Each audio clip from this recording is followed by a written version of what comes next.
Welcome to Your Ultimate Life podcast, where we help you break free from mediocrity and create a life of purpose, prosperity, and joy. Get your free video series at yourultimatelife.ca. Hello there. Welcome to Your Ultimate Life. This is a sacred place. I want you to think of this as really as a sacred place. Now, you may be in a place right now where it's noisy, or you may be driving to work or driving somewhere listening to this, and I want to thank you for being part of the family. I want to thank you for being committed to creating your ultimate life, because I assume that's why you're here.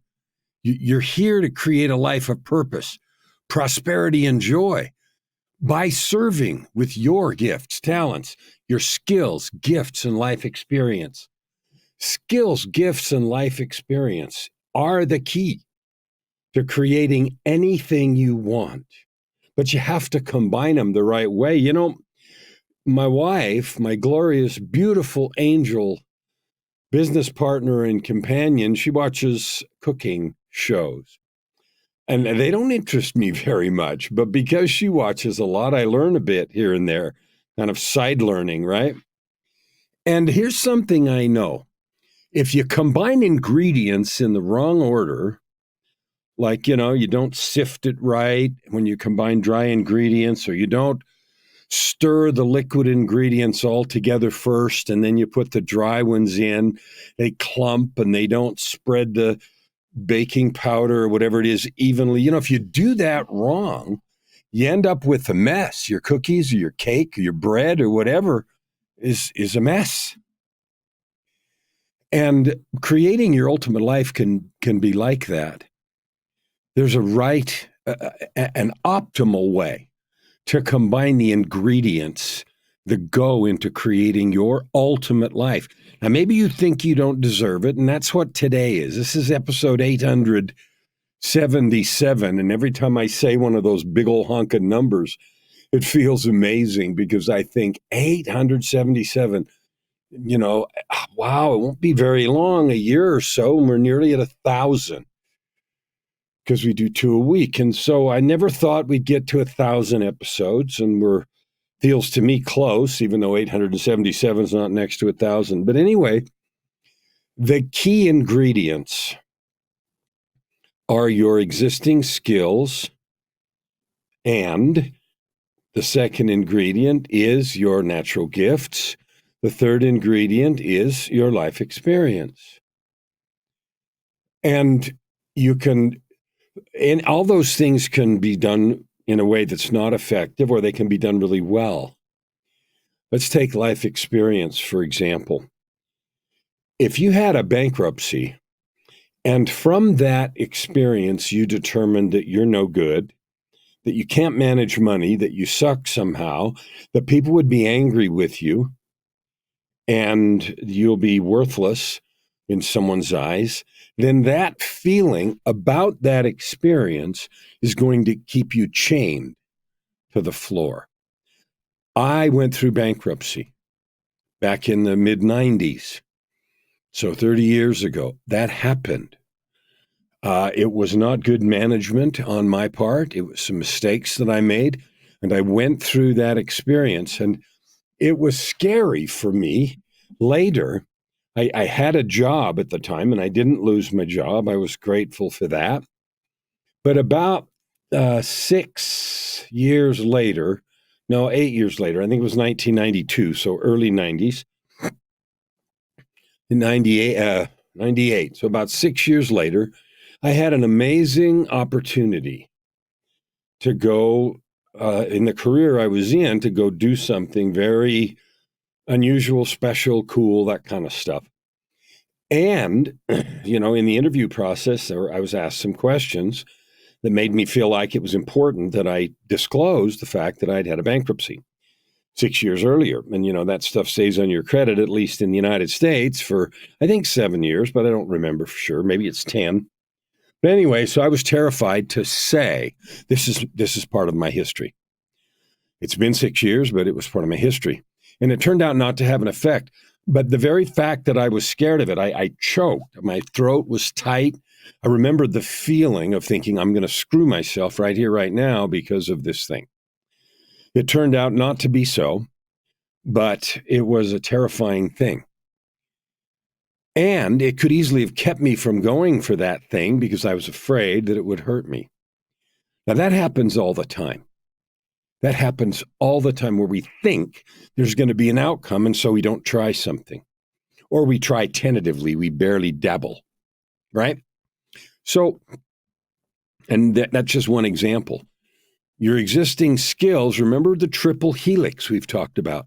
Your existing skills, okay, your natural gifts, and your life experience.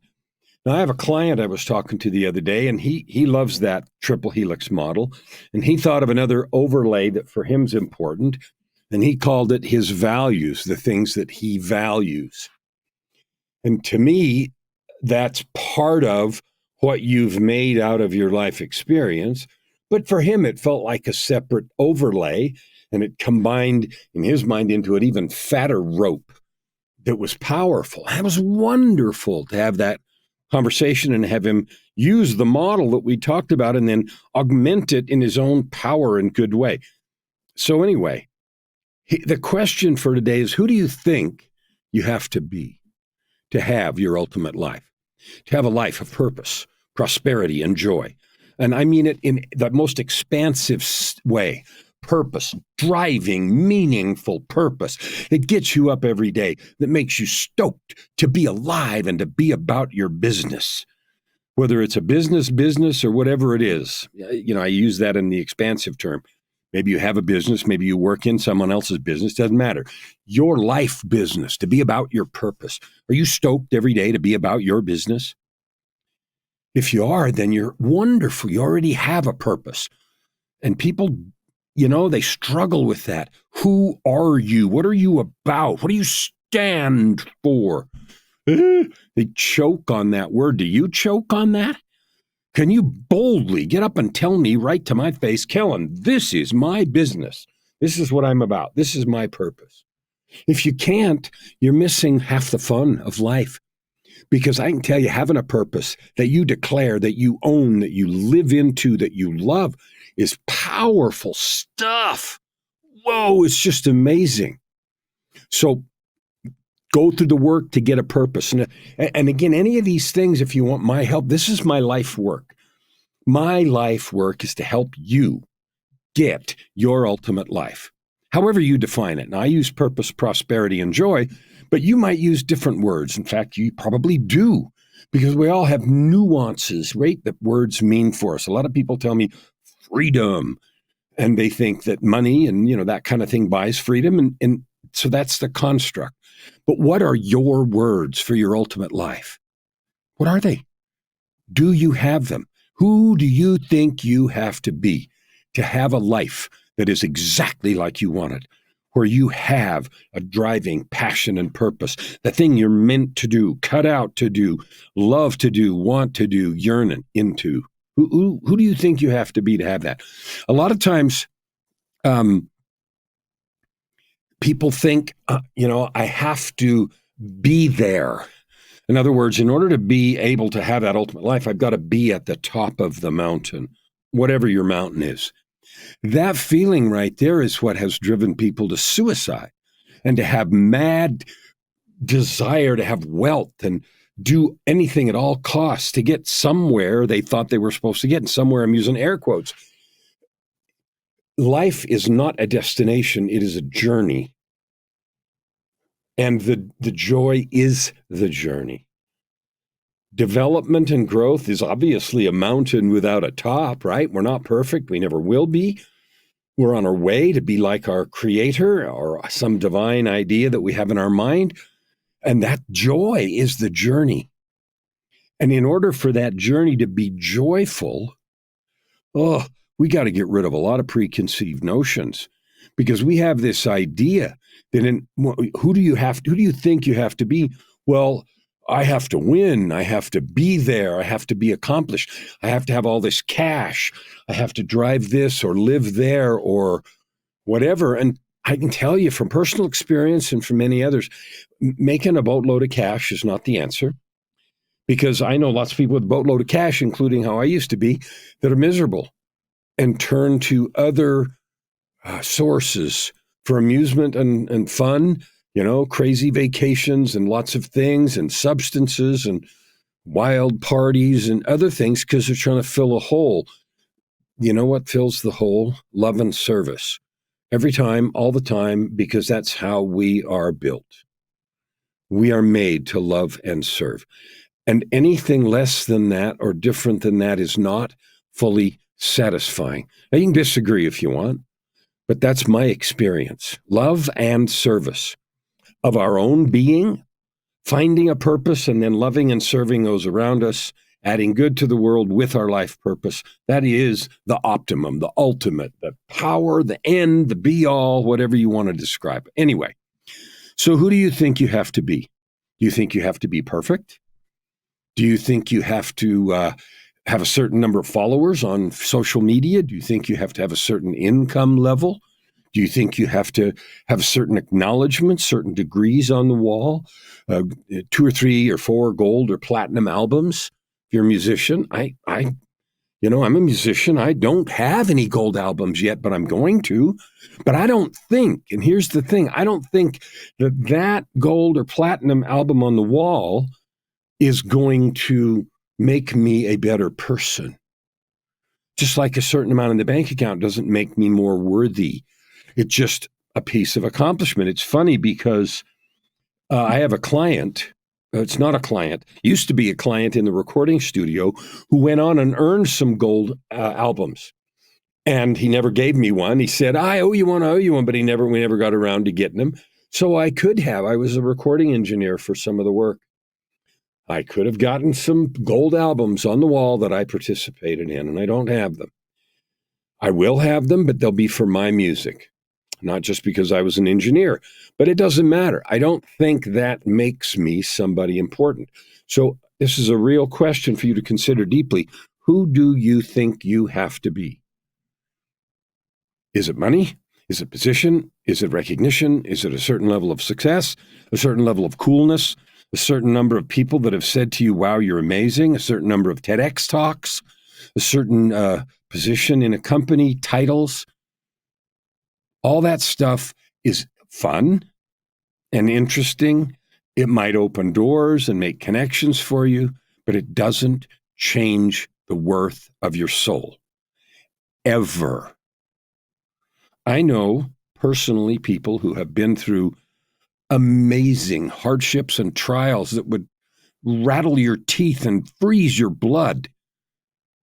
And you know what? They don't have a boatload of money, and they are powerful in my book because they're still standing, and they stand for good, and they do good. Oh, when I talk to them, my heart melts because of who they're being.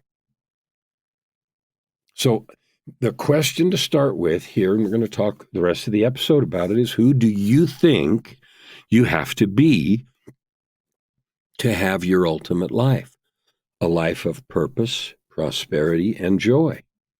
Well, gee, let's just take the words apart. And again, substitute your words here. If I'm going to have a life of purpose, prosperity, and joy, then I better have purpose. Okay, fair enough. That one you do. But you know what's beautiful? That is in your hands. You can create a life purpose.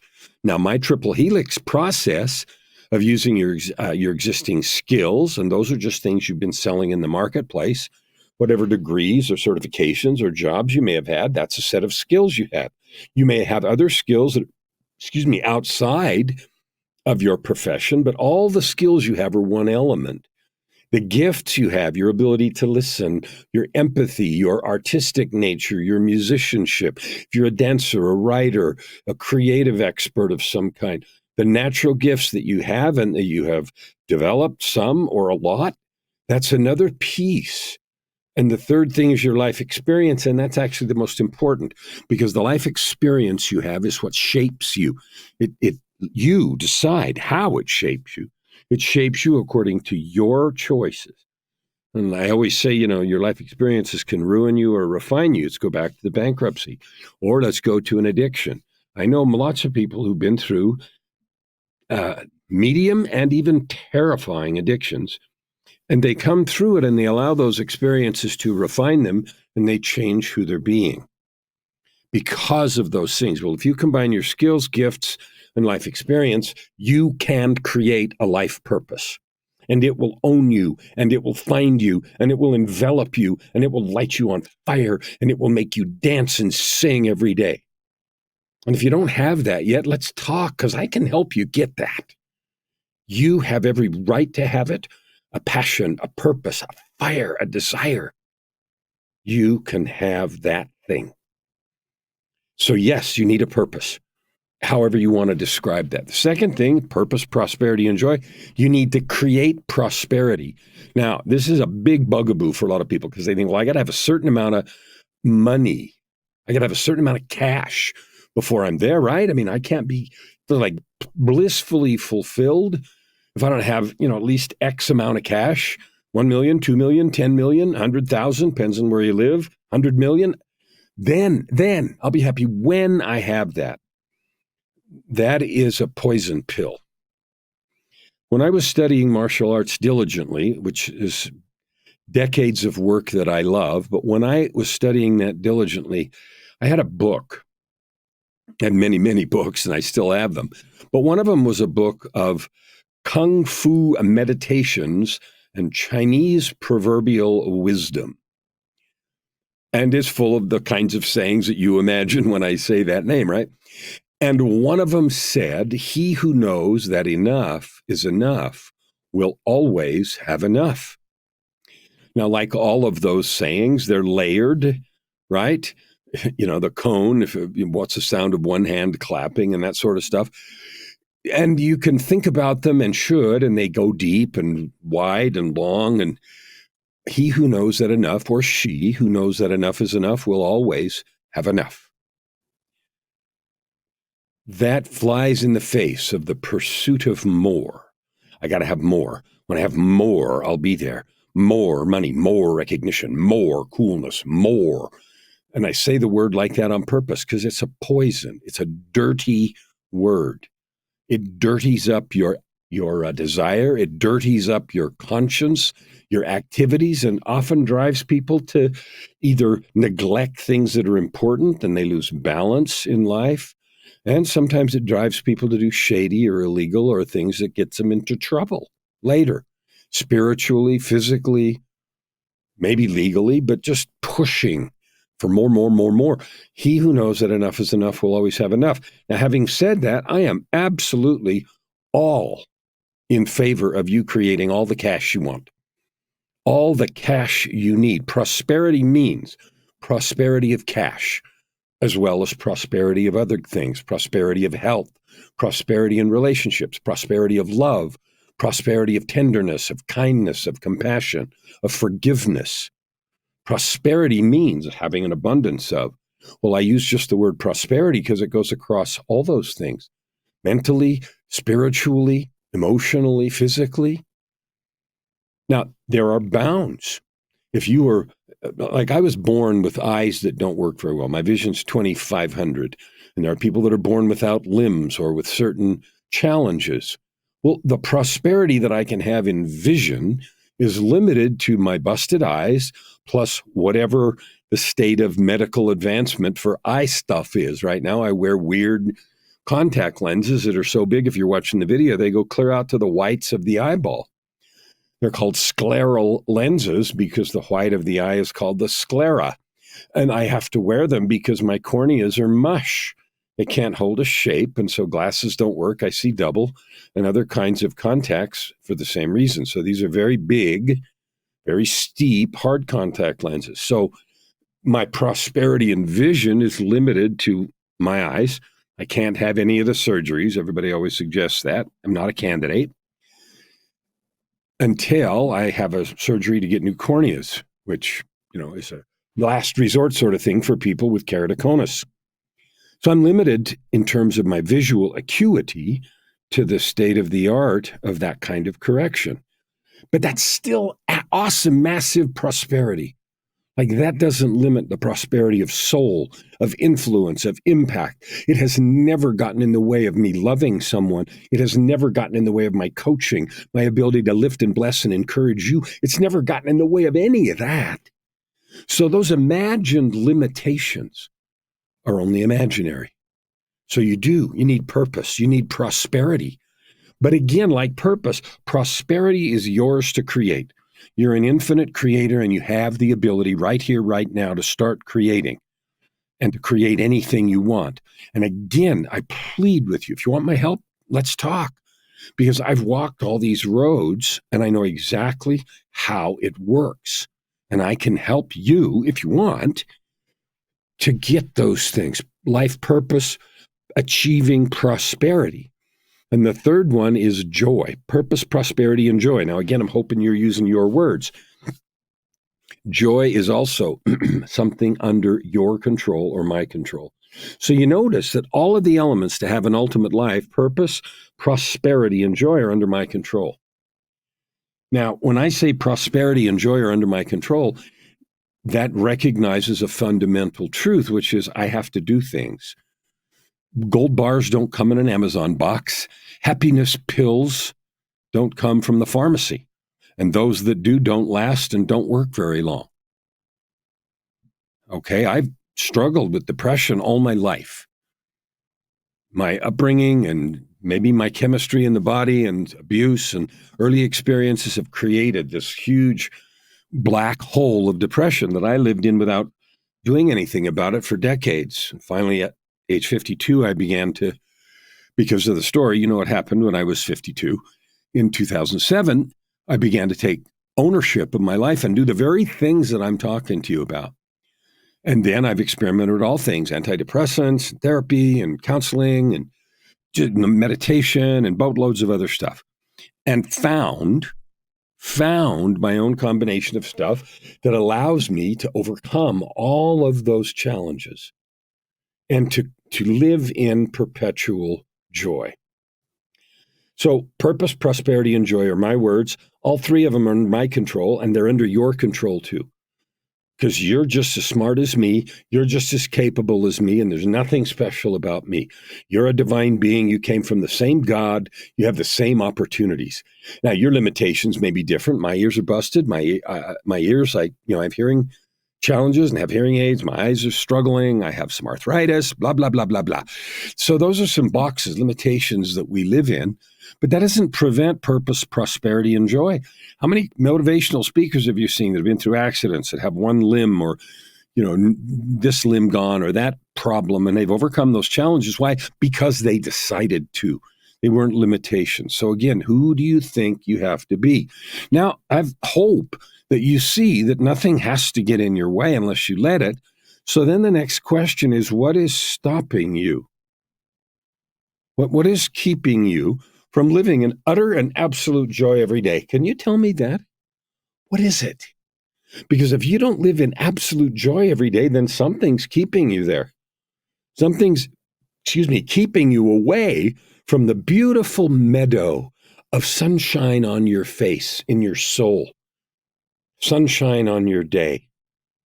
Like there's a picture behind me. I hope you're watching the video of a beautiful room in a great big house, and it's got a big glass window at the end. It's vaulted ceilings, and the windows includes the wall, the whole wall down there's window, including the vault part. And it's just appears to be an amazing view of a forest or lake or something. And I took this picture somewhere. I've been in this place, and I don't remember right now where it was, but it doesn't matter. Just if you can see it, just imagine a great big room with, not vaulted ceilings, but there's a pyramid-shaped ceiling, and the whole wall at the end is this beautiful glass, and it looks out on this beautiful thing. Imagine that in your life, where every day feels like that to you. That feeling is not a function of being in this room that you're seeing. It's not a function of owning this house, because there are people that own this and hate themselves. There are people that own this kind of stuff and commit suicide. There are people that have those views and hate everything about themselves and others. So purpose, prosperity, and joy, or your three words, are yours to create. So the question is, what is stopping you? That's a powerful question for me, and I've been working on that for the last 16 years, and I have achieved it. I live in that life. And I know because of what I've done and who I've helped that you can too, and this is what I do for my life. And that's why I'm having this episode about who do you think you have to be? Because remember, that's just a thought. You think you have to be or have or do certain things. Most of the time, those are not really the path because they involve somebody else, something outside, some amount, like I said, of money or position or power or recognition or, if this would only happen, if that would only happen, and all that's nonsense. Now, the last question I want to talk about for the remaining few minutes that we have is this final one. What are your possibilities? I really want you to think about that.